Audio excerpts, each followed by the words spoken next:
오늘은 이제 이 가을을 맞아서 심고 거두는 이 파종의 법칙을 통해서 하나님 말씀 같이 나눠보고자 합니다.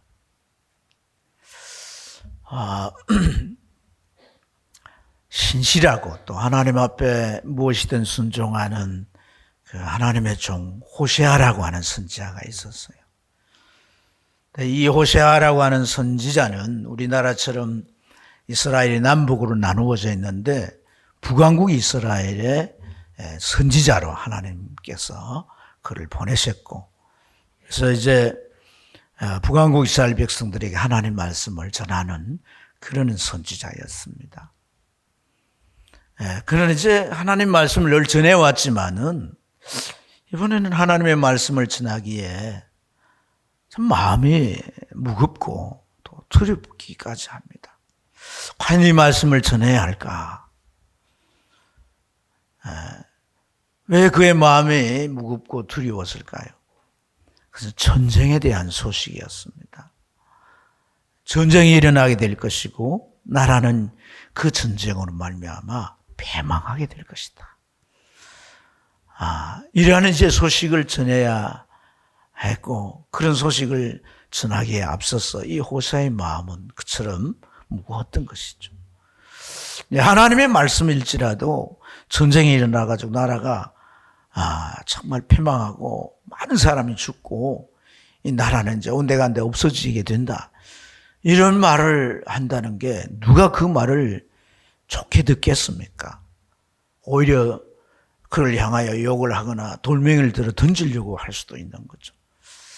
어쨌든 그는 이제 이 하나님의 말씀을 전할 수밖에 없는데, 우리가 읽은 이 14절에 보면 그가 이 전쟁의 소식을 아주 그 전쟁의 상황을 구체적으로 이렇게 말해 주어야 했습니다. 전쟁의 날 백성 중에 아주 요란함이 일어날 것이고, 또 산성마다, 산성은 이 국경지역이나 그 마을을, 그 성을 쳐들어오지 못하도록 이렇게 산 높은 곳에 산 이 위나 이런 데 세우는 산성이죠. 이 산성마다 다 무너질 것이고, 살만의 전쟁의 날에 베다벨을 무너뜨림 같이 될 것이다. 그때 어머니와 이 자식이 함께 부서졌도다, 이렇게 이 상황의 그 참상을 이렇게 그가 전해야 했던 것이죠. 호세아는 이러한 이 전쟁의 소식을 전하지 않을 수가 없습니다. 왜냐하면 이 전쟁은 확실히 이루어질 일이기 때문에요. 그래서 이 말씀을 보면 살만이 전쟁의 날에 베다벨을 무너뜨릴 것 같이 될 것이라, 그때 어머니와 자식이 함께 부서졌도다. 네, 이런 그 원문의 표현들은 뭐냐면 과거에 일어난 일처럼 표현하고 있어요. 그러니까 앞으로 될 일인데 과거에 일어난 일처럼 이렇게 표현을 했다라고 하는 것은 이 앞으로 이루어질 이 미래사가 너무나도 확실할 경우에 종종 선지자들은 이런 표현을 쓰는 거예요. 그렇게 쓰는 까닭은 듣는 자들로 하여금 이것은 확실히 이루어질 일이라 그렇게 믿도록 하기 위한 것이죠. 과거에 이루어진 일이면 확실한 거잖아요. 바꿀 수 없는 사실이잖아요. 그처럼 앞으로 일어날 일을 그렇게 얘기했다는 것은 이것은 확실한 일이란 거예요. 미래사이지만은 분명하게 이루어질, 성취될 일이라는 거예요. 그래서 이러한 이 전쟁에 일어날 일에 대해서 그는 말하지 아니할 수가 없었던 거죠. 그런데 북왕국 당시의 왕인 르호보암 2세나 또 북왕국 백성들은 이런 이 전쟁이 일어날 일에 대해서 이 호세가 전하는 이러한 이 전쟁 소식을 믿지도 않고 또한 받아들이지도 않았습니다. 왜냐하면은 이 여로보암 2세가 다스릴 그때는 북왕국이 제2의 전성기다라고 할 만큼 잘 사는 때였습니다. 이 사람은 41년간 나라를 다스렸는데 역대 왕들의 이제 통치 기간에 아주 최고의 기간으로 나라를 다스렸어. 나이도 많은 그런 나이에서 그가 즉위도 했기 때문에 여러 가지 이제 왕으로서 사리 분별이나 뭐 이제 그가 이제 어떤 그 경험이나 이런 것들도 많았어. 나라를 잘 다스렸는데 산업을 일으켜서 무역을 하고 그래서 경제적인 그러한 부가 그 나라에 들어오도록 했습니다. 그래서 백성들을 잘 살게 했을 뿐 아니라 또 외세 침입을 우려해서 이 곳곳에 이 산성을 쌓고 또 군대를 정강해 가지고 그곳에 다 배치해서 안보에 아주 힘썼던 거예요.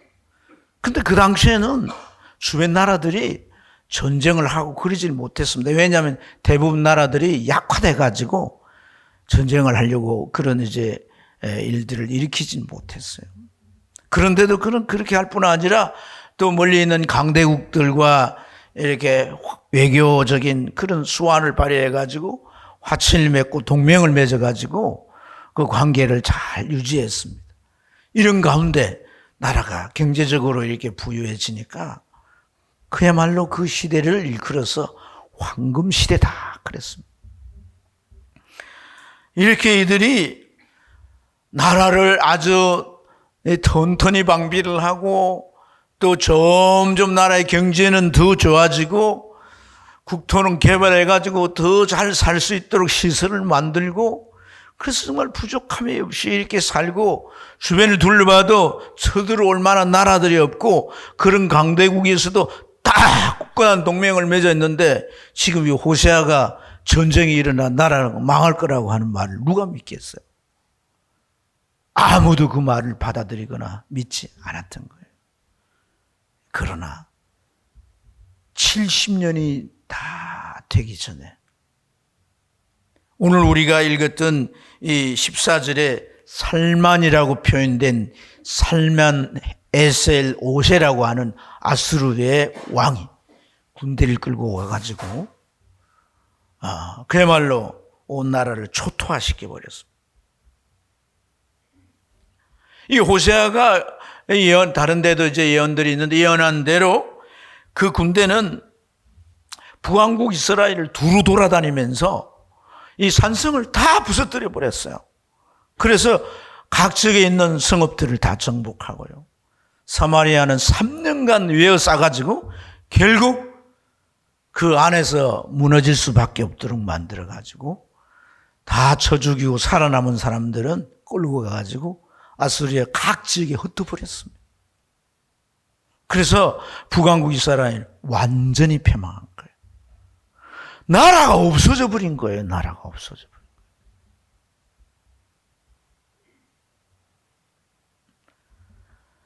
그래서 별 볼 일 없는 한 선지자가 이 전쟁의 소식을 전했지만은 이 전쟁의 소식을 들은 그들이 중요하게 생각지도 않고 아주 그것을 위중하게 받아들이지도 않았지만은 말씀한 그대로 이루어졌다는 거예요.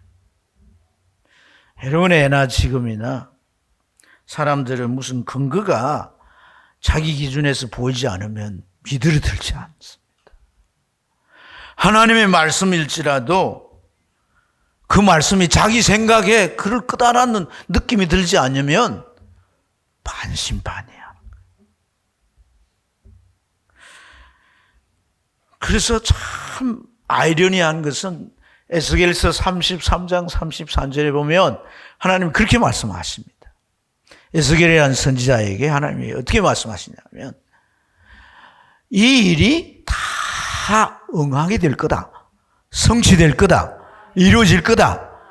그때는 사람들이 자기들 가운데 하나님이 세우신 한 선지자가 있었다는 것을 알게 될 것이다. 이렇게 말씀해요. 선지자가 하나 써가지고 하나님의 말씀이라고 막 외쳐대더니 그대로 됐네. 그 사람이 그냥 평범한 사람이 아니라 하나님이 세우신 선지자였네. 그제서 알게 된다는 거예요. 그가 전한 말씀이 하나님 말씀이라는 걸 그제서 새삼 깨닫게 된다는 거예요. 근데 그러면 뭐합니까? 이미 때는 늦었는데요. 이미 그 일은 이루어져 버렸고 망할 건 망하고 끝장날 건 끝장나 버렸습니다. 그래서 하나님은 너무나 안타까워서 하나님 말씀만 이렇게 전하게 되면 사람들이 주목하지 못하고 제대로 듣지 못하니까 어떤 선지자는 세워가지고 행동으로 말씀을 전하게 해요. 행동으로. 마치 연기자처럼. 또 어떤 선지자는 하나님께서 그의 차림새, 예를 들어서 머리를 잘라버린다든지 수염을 반만 깎는다든지 뭐 이제 옷에다가 무슨 오물 같은 걸 묻혀 다닌다든지 그렇게 해가지고 이런 이제 차림새로 하나님의 말씀을 이렇게 이제 그들이 보고 느끼도록 전하기도 하지만 뿐만 아니라 오늘 여기 호세라고 하는 선지자는 하나님께서 특이한 결론을 지시해요. 그 특이한 결론이라고 하는 건 뭐냐면 이상한 여자하고 결혼하라는 거예요. 그 이상한 여자가 고멜이란 여자인데 음란한 여자예요.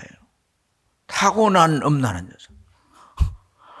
그래서 결혼을 했는데 이 여자가 같이 살다 동네 누구 남자랑 눈이 맞아가지고 없어 보면 그 집에 가 있는 거예요.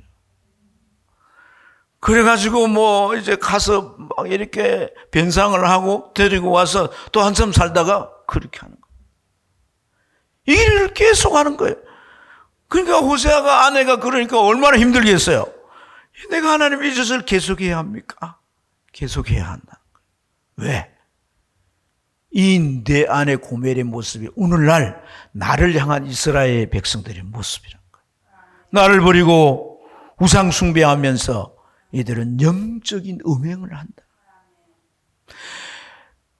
네가 그 고멜을 버리지 못한 것처럼 나도 이들을 버릴 수가 없어가지고 지금까지 붙들고 있다. 그래 네가 나의 이 마음을 정말 너도 느껴서 이스라엘 백성들에게 이러한 모습이 잘못됐다라고 전해라는 거예요. 사랑하는 여러분, 지혜로운 신앙은 말씀 자체에 반응하는 것인 줄로 믿습니다. 이 말씀을 잘 경청하고 때를 따라 성령께서 증거되는 말씀에 감동하여 줄 때 그 말씀을 붙잡아야 되는 거예요. 그리고 그 말씀을 내가 따라 살려고 순종하게 될 때 하나님의 손길이 함께합니다. 형통의 길이 열립니다. 이것이 더 지혜로운 신앙생활이에요. 지혜로운 신앙생활. 우리가 이제 이게 다니엘 기도회 하면서 벌써 이제 한 주간 했잖아요. 그죠? 간증자들을 듣잖아요. 또 찬송가도 여기 이제 집행부에서 간증의 주인공이 뭐 이렇게 되라고 막 찬양하잖아요. 간증의 주인공. 간증이 뭐예요? 하나님께서 그와 함께 하셨고 이루어진 일들이 하나님의 역사를 통해 되어졌다. 이런 내용이지 않습니까? 그런데 정말 이렇게 믿음으로 순종해야 잘 되면 괜찮은데 불순종에 얻어맞고 막 어려움 당하고 그래가지고 하나님 앞에 회개하고 돌아와서 이제 정말 제대로 된 신앙생활 함으로써 이루어진 일들이 얼마나 많아요. 여러분 우리가 그런 간증을 듣고 도전을 받는 것도 중요하지만 더 지혜로운 것은 오늘 우리 하나님 말씀 듣는 시간에 정말 내 영이 깨어 있어서 그 말씀에 경청하고 성령께서 나에게 어떤 감동으로 저 말씀을 주시는가를 주시하여 주목하여 받고 그 말씀을 붙잡을 수 있는 건강한 태도가 필요한 거예요. 근데 이 호세아 선지자는 북왕국 이스라엘에게 일어날 이 패망의 사건을 어떻게 설명을 하느냐 하면 이렇게 설명합니다. 아수르가 강대국인데 이 나라 군대가 쳐들어와서 너희와 싸울 때 너희는 그 강대국의 군대보다 약해서 진 것처럼 생각하냐? 그게 아니라는 겁니다. 강대국의 군대가 쳐들어와서 너희는 군대가 약하니까 너희들이 그동안 준비하고 막 이렇게 맞서서 이제 대비했지만은 결국 이제 약세하니까 결과적으로 지게 되고 참패로 말미암아 나라가 망하게 되고 이런 거라고 생각하면 안 된다는 거예요. 뭐라고 말씀하냐 하면 너희들이 된 이러한 일은 심은 것을 거둔 거라는 겁니다. 심은 것을 거둔 거라는 거예요. 그래서 13절 말씀에 보면 너희는 악을 밭가라 죄를 거두고 거짓 열매를 묵었나니 이렇게 표현하고 있습니다. 밭을 갈아서 악이라고 하는 씨앗을 심고 그 죄를 거두고 거짓 열매를 너희들이 묵게 됐다. 여러분, 이 패망의 결과는 이미 그들이 하나님 앞에서 죄와 악을 심었다는 거예요. 그 심은 결과로 이렇게 아수르가 쳐들어오게 되고 너희들이 이렇게 패망하게 되었다는 거예요. 심은 대로 거둔다. 이 파종의 원리. 여러분, 오늘 이 사건을 두고 호세아 선지자는 파종의 원리로 설명을 하고 있는 거예요. 여러분, 그 백성들이나 여로보암 2세인 왕은 도대체 뭘 심었을까요? 오늘 우리가 읽은 이 13절 하반절에 이는 내가 내 길과 그리고 또 내 용사의 많음을 의뢰하였습니다. 이렇게 말씀합니다. 내 길과 내 용사 많음을 의뢰했다. 내 길이라고 하는 이 단어 속에는 그가 살고자 했던 삶의 방향이고 그래서 그렇게 살아왔던 삶의 모든 발자취를 말하는 거예요. 그는 우선 신앙적으로 어떻게 살았습니까? 하나님을 무시하고 하나님을 버렸습니다. 대신에 금송아지를 섬겼습니다.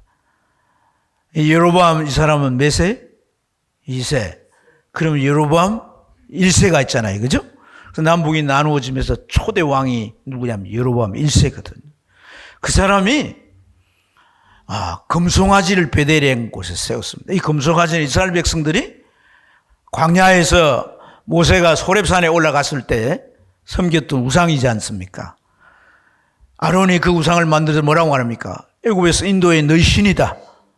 왜냐하면 애굽에는 이 송아지 신이 있어요. 송아지 신.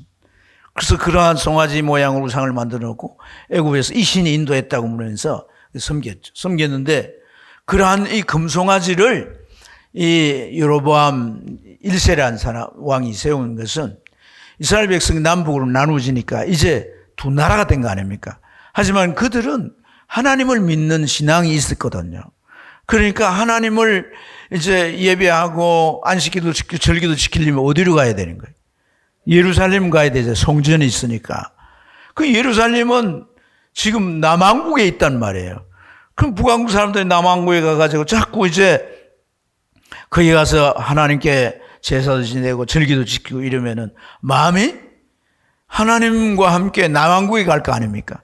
그러니까 정치적으로 못 가게 하기 위해서 베델이라는 곳에다가 금송아지를 세운 거죠. 이 사람도 이 금송아지를 열렬히 믿었어요. 그래서 금송아지를 정치적인 목적으로 섬기도록 그렇게 이제 했을 뿐 아니라 선지자들이 권면할 때마다 사마리아에 바알이나 아세라나 우상을 하나씩 더 세웠습니다. 아모스가 어떤 책망을 냈냐면 그가 정말 그 쾌락된 삶을 즐기고 산 것을 책망하는데 여름 겨울 궁을 지어놓고 그 화롱 궁에 모든 걸 금으로 다 그릇을 만들고 그리고 자기 침대는 상아로 만들었어. 코끼리 코뼈를 가지고 이제 자기 침대를 이렇게 만들고 그리고 대신들을 불러놓고 날마다 파티하고 온갖 악기들을 만들어서 연주를 하고 음악회를 하면서 그렇게 즐겼다는 거예요.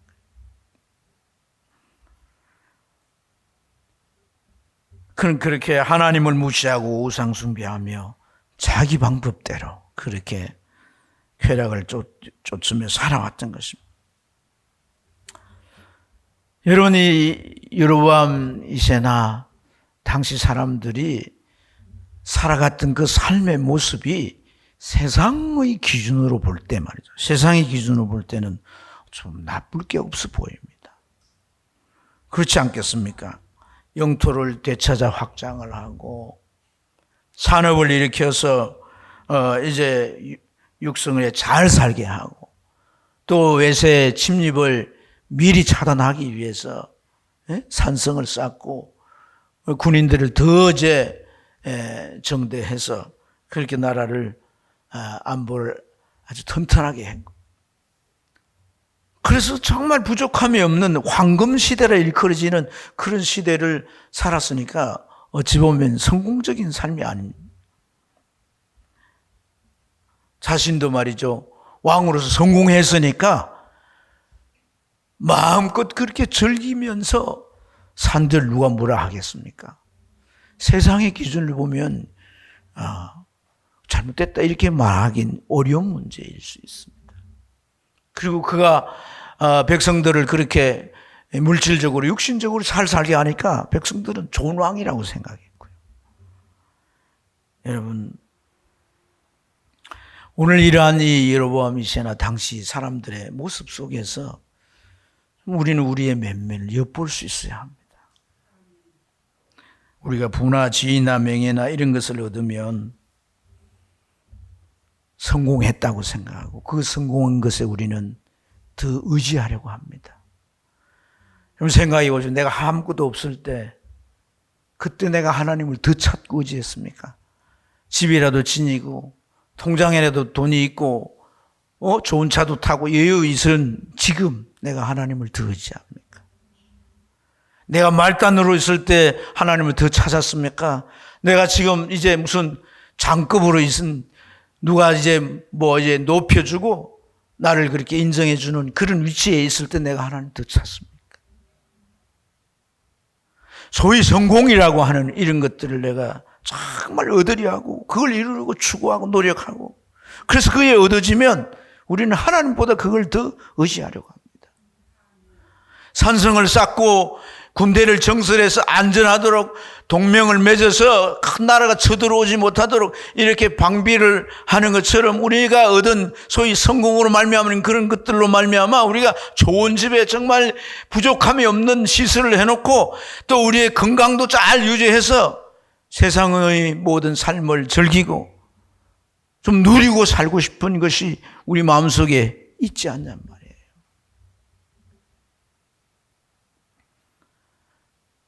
오늘 우리 안에 그런 것이 있다라고 한다면 사실 이 여로보암 2세나 우리나 그 삶이 별반 다를 바가 없는 것이다. 중요한 것은 우리가 무엇을 심느냐는 것입니다. 나 자신을 위해 심더라도 그저 내 육신만을 위해 심는 것은 옳지 않다는 것입니다. 세상에서 우리가 잘되고 세상에서 누릴 것만 바라보고 그것을 쫓아서 그것을 어떻게 하면 잘 심으려고 그렇게 하는 것이 전부가 아니라는 것입니다. 어찌 보면 그런 삶을 쫓아가는 데는 함정들이 있다는 사실을 깨달아야 해요. 세상적인 그런 성공의 문제를 교훈하는 그런 얘기가 있습니다. 사단의 미인계란. 실직을 하는 한 청년이 얼마나 힘들겠습니까? 그런데 사단이 찾아왔어요. 찾아와가지고 병 10개를 딱 보여주면서 이 중에 한 병에 독이 들었다. 나머지 병은 달달한 꿀이 그 안에 담겨있다. 네가 이 병 중에 독이 들었는지 꿀이 들었는지는 모르지만 그 중에 한 병을 선택해서 마시면 네가 원하는 돈을 내가 주겠다. 사탄이 이렇게 제안을 해요. 근데 청년이 가만히 생각하니까 잘못 집었다는 독을 집을 수 있잖아요.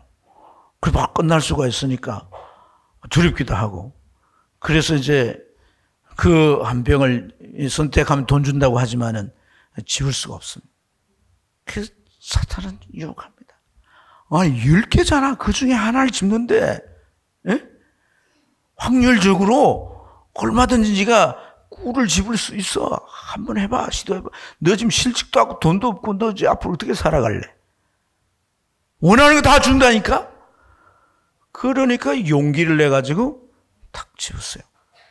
그리고 마셨어요. 독일까 꿀일까? 꿀이었던 것입니다. 청년이 좋아가지고 야 꿀이네. 한 병 딱 마시고는 뭐라고 합니까? 원하는 돈을 주시오. 그러니까 사탄은 원하는 돈을 다 줬어요. 그리고 사탄은 떠나가면서 빙긋이 웃으면서 뭐라고 말하냐면 또 돈이 필요할 때 나를 찾아봐. 이렇게 말하는 거예요. 그래서 그 돈을 받아 어디에 쓸까? 여러분 그런 말 있잖아요. 쉽게 번 돈은 그 경험 있나 봐요. 쉽게 나가는 거야. 그래서 이제 얼마 못 가 돈이 그냥 다 이제 바닥에 나고 써져 없습니다. 그래서 사탄을 찾았습니다. 이제 몇 병 남았습니까? 9병이 남다. 자, 9병인데 이 중에 골라봐. 이 중에 한 병은 독이 있지만 나머지는 다 꿀이야. 그냥 골라봐.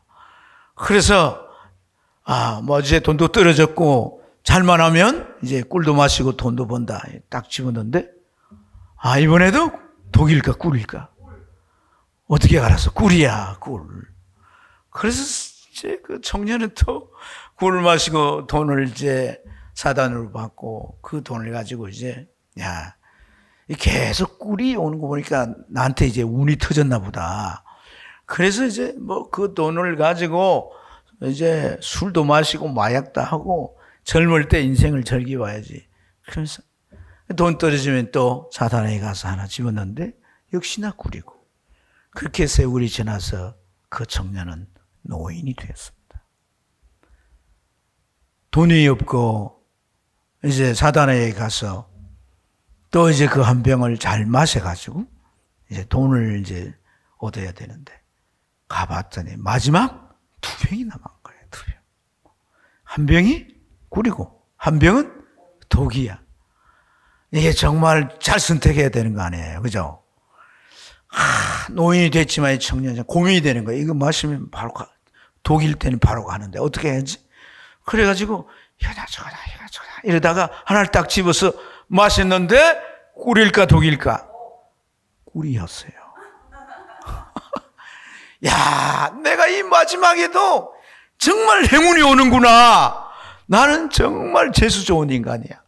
그래서 그걸 탁 마셨더니 그리고 이제 돈을 주려고 줄랑가 해서 쳐다 딱 보는데 사탄이 이제 마지막 남은 그 한 병을 자기가 싹 마시면서 끌끌끌 웃으면서 하는 얘기가 이게 독이기에 꿀이게 이게 꿀이야. 10병에는 독이 없었어. 너는 내게 속은 거야. 너는 돈이라고 하는 독에 푹 빠져서 네 인생을 망친 거야. 그리스도인들은요, 돈이나 진한 병에 그것이 주어질 수 있습니다. 그러나 그걸 위해 사는 자들이 아닙니다. 하나님의 자녀로 사는 것입니다. 내가 돈이 10,000,000금이 있든지 간에 그것 때문에 사람을 제어해보지 않습니다. 사람을 평가하지도 않고 그것 때문에 사람에 가까이 가지도 않습니다. 모든 것은 하나님께로 온다라고 믿기 때문에 지위도 그렇고 명예도 그렇고 무엇도 그렇습니다. 이 땅의 삶이 어떻게 살 때 그 삶이 가치 있고 보람되고 진정한 참된 행복을 누리며 살 수 있을 것인가? 그게 더 중요한 것이다. 세속의 영화가 전부가 아니기 때문에 우리는 천국의 영화가 있습니다. 하나님 앞에서 영원히 누릴 그 영광이 우리에 있기 때문에 때로는 세상에서 우리가 절제 할 때 절제하기도 하고, 때로는 포기해야 될 때 포기하기도 합니다. 우리가 세상이 전부란 모르겠지만은 천국이 있기 때문에 세상에 필요한 것마저도 우리는 하나님 안에서 얼마든지 얻을 수 있기 때문에 우리가 그러한 신앙으로 살아가는 자인 줄로 믿습니다.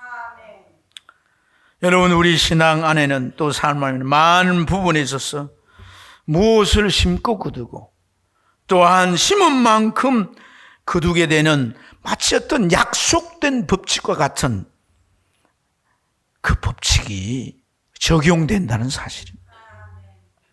그래서 호세아는 12절과 13절에서 우리가 뭘 심어야 할지 그 심어야 할 것을 두 종류를 대비해서 말씀해 주고 있습니다.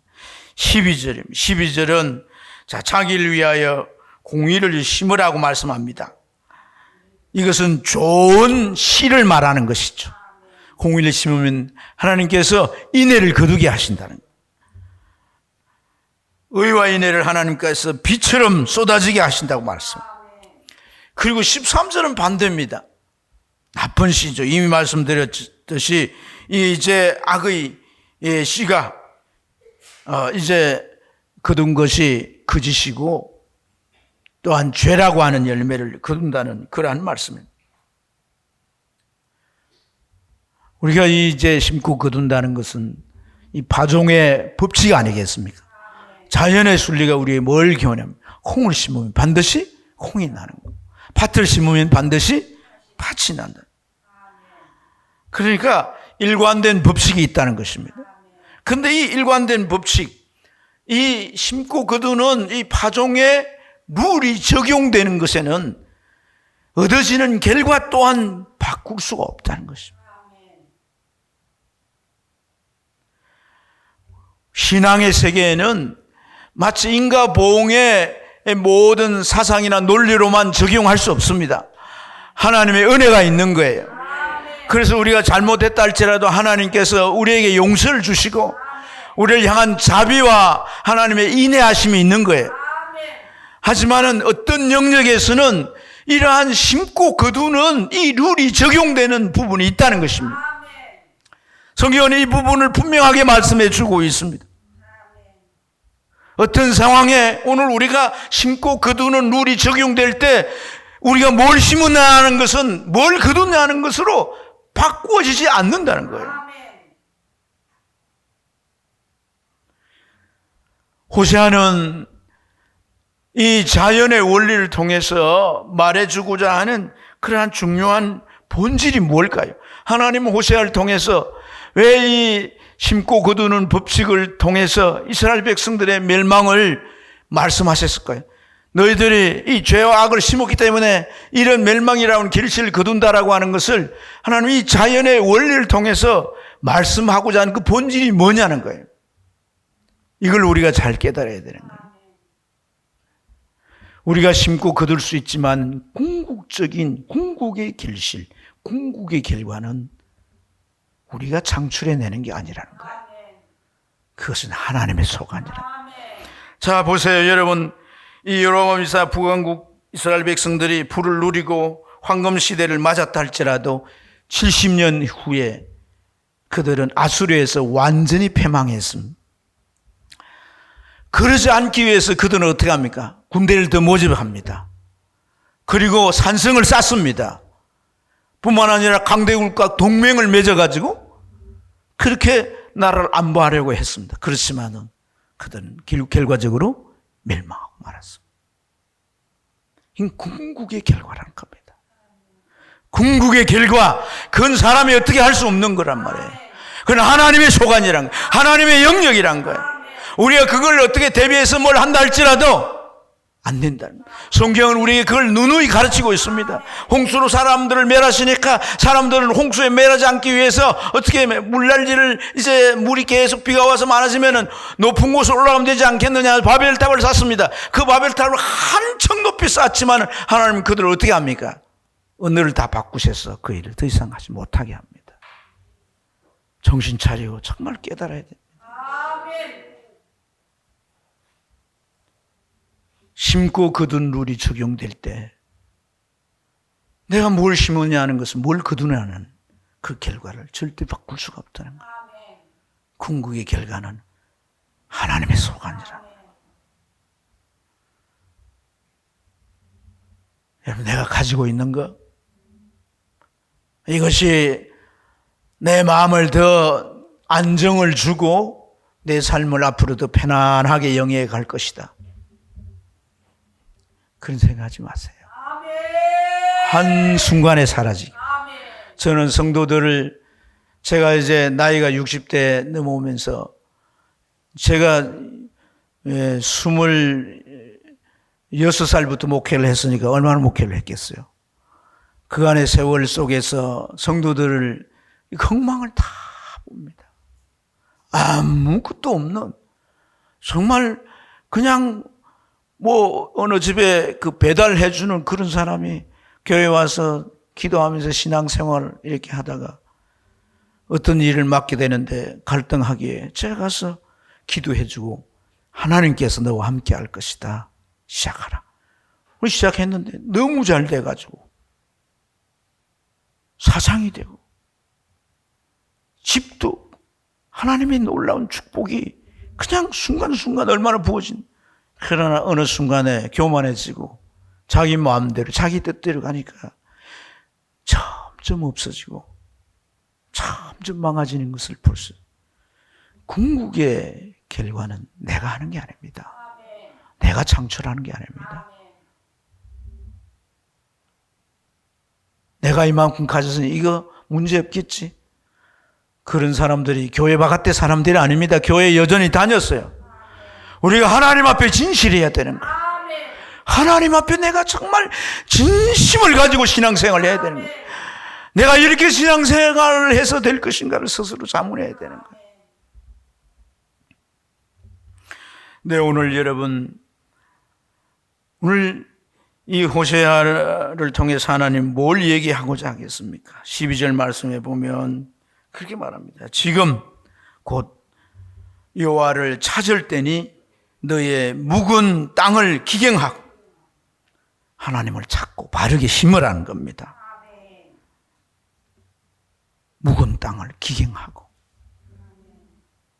정말 심어야 할 것을 심으라는 거예요. 그러기 위해서 지금 하나님을 찾으라는 거예요. 지금 하나님을 찾으면 하나님 안에서는 우리가 실패가 없습니다. 하나님을 내가 진실히 믿고 하나님 안에 나를 온전히 집어넣어서 하나님을 의지하고 살아가면 하나님 우리 가진 것도 보호하십니다. 건강도 지켜주십니다. 일터도 책임져 주십니다. 우리 자녀들의 장래도 우리의 기도를 따라, 신앙 지도를 따라 탄탄히 세워져 갑니다. 하나님 안에 모든 우리 인생의 복이 있다는 사실을 여러분들이 정말 기억하셔야 합니다. 지금까지 신앙생활에 오면서 내가 이만큼 세워진 것도 누구 덕이에요? 하나님께서 나의 삶을 여기까지 이끌어 주신 것이 뭘 우리가 정말 깨달아야 돼요. 심기 위해서는, 하나님이 원하시는 걸 심기 위해서는 정말 중요한 게 뭐냐면 토양입니다. 토양. 하나님의 진리는 좋은 씨입니다. 근데 문제는 뭐냐면 토양이, 우리 마음의 상태가 그 말씀을 받아 순종할 수 없는 상태면 아무리 좋은 말씀이 들려도 소용이 없는 거예요. 그래서 예레미야 4장 3절에 보면 너희 묵은 땅을 갈고 가시던 물에 파종하지 마라. 마태복음 13장에 보면 가시던 물 같은 마음의 토양이 있잖아요. 돌짝과 같은 마음의 토양이 있잖아요. 길과 같은 마음의 토양이 있잖아요.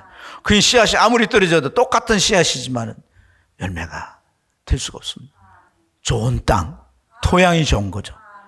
아주 땅이 깊고 기름진 땅이에요. 씨앗이 들어가면 그 씨앗이 막 주릉주릉주릉 많은 열매가. 전 신앙생활 잘해 망한 사람 한 사람도 못 봤어요. 신앙생활 잘해 망했다면 데려오세요. 제가 다 갚아줄 테니까. 신앙생활 제대로 잘해가지고 말씀대로 이렇게 믿어갖고 망했다는 사람 있으면 데려오라고요. 망하지 않습니다.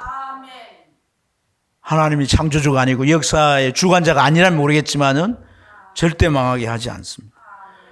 오히려 정말 세상에 실패하고 예수 잘못 믿어 실패하고 이런 사람들이 정신 차리고 회개하고 바로 하나님 앞에 나와서 하나님 이제 모든 걸 맡깁니다 하고 하나님 앞에 온전한 신앙으로 설 때 성공을 하고 잘 되고 수많은 간증이 있습니다. 여러분, 그 간증이 부족해서 못 믿을 이유가 없습니다. 그래서 참으로 중요한 것은 우리가 우리 마음의 이 묵은 땅을 기경해야 되는 거예요. 무슨 말이냐면 관성을 깨야 합니다. 관성. 변하려고 하지 않는 우리 안의 성질. 변하려고 하지 않는 우리 안의 성질. 이걸 가지고 계속 유지해 가겠다라고 하는 그 관성입니다. 관성. 그게 법칙처럼 되어 있습니다. 외부의 어떤 도전이 올 때마다 이 관성의 모습을 딱 작용해서 안 돼. 이대로 가야 돼. 이게 안전빵이야. 이렇게 하면서 우리를 견관진처럼 묶어놓고 있습니다. 제가 어디 출신이에요? 바닷가 출신이잖아요. 바다 가면 그 어류 가운데 보리새우라는 새우가 있어요. 보리새우. 비슷하게 생겼다. 보리새우라는 새우는 자란 과정이 특이합니다. 이 껍질을 흐물처럼 벗어야 돼요. 그래서 껍질을 흐물처럼 벗는데 처음에는 흐물처럼 되어 있으니까 어느 정도 자라지만은 그 껍질이 더 이상 자랄 수 없는 거예요. 그럼 그때 벗어야 돼요. 근데 어릴 때는 이게 잘 벗어져요. 근데 나중에 이 보리새우가 커지면 껍질을 벗는데 시간이 많이 걸리고 나중에는 그 껍질을 못 벗어내요. 그래서 그만 그 안에 갇혀서 점점 죽어가고 마는 게 보리새우입니다.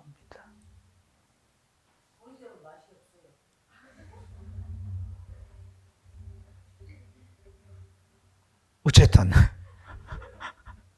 여러분 묵은 땅 그런 겁니다. 이 관성은 누구도 깨주지 않습니다. 스스로 깨야 됩니다. 하나님 앞에 이걸 들고 나와야 하는 거예요. 심고 거두는 이 법칙은 많은 영역이 죠. 이번에 여러분 이 다니엘 기도 강사 가운데 강사 가운데 그 학원하고 말이에요. 교육 사업하는 분 나왔잖아요. 할머니와 아버지가 돌아가신 이후부터 자기 사업이 내리막길을 걸었다는 거예요. 그 이유가 뭔지 나중에 깨달았는데 그분들의 기도가 없어졌기 때문에. 그분들의 기도가 없어진 그 순간부터 내리막으로 그냥 기도를 심어놨더니 그 손주가 그 아들이 잘 됐는데 왜 잘 됐는지 스스로도 모를 정도로 지가 잘 된 줄 알았지만은 그분들이 돌아가셔서 기도가 안 되니까 그때부터 내리막길을 걷더라는 거예요. 그래서 그분이 그 뒤에 그걸 깨닫고 기도의 용사가 됐다는 거예요. 기도에 전문가가 됐다는 거예요. 여러분 오늘 우리 삶이 기도뿐이겠습니까? 모든 것도 마찬가지입니다.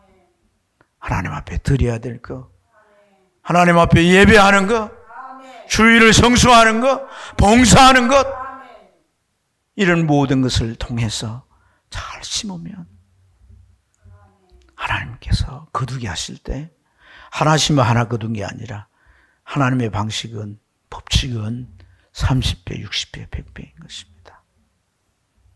그렇게 복된 삶을 사시기 바랍니다. 오늘 이 가을 아침에 우리는 자신의 영혼의 들판을 한번 돌아보시기 바랍니다. 뭐가 열려 있는지, 어떤 길실들이 바람결에 흐느적거리고 있는지, 나는 무엇을 이 한 해 동안 심어왔는가? 긴 시간 스스로에게 자문하고 하나님 앞에 새로운 시도가 일어나길 축복합니다. 기도하겠습니다.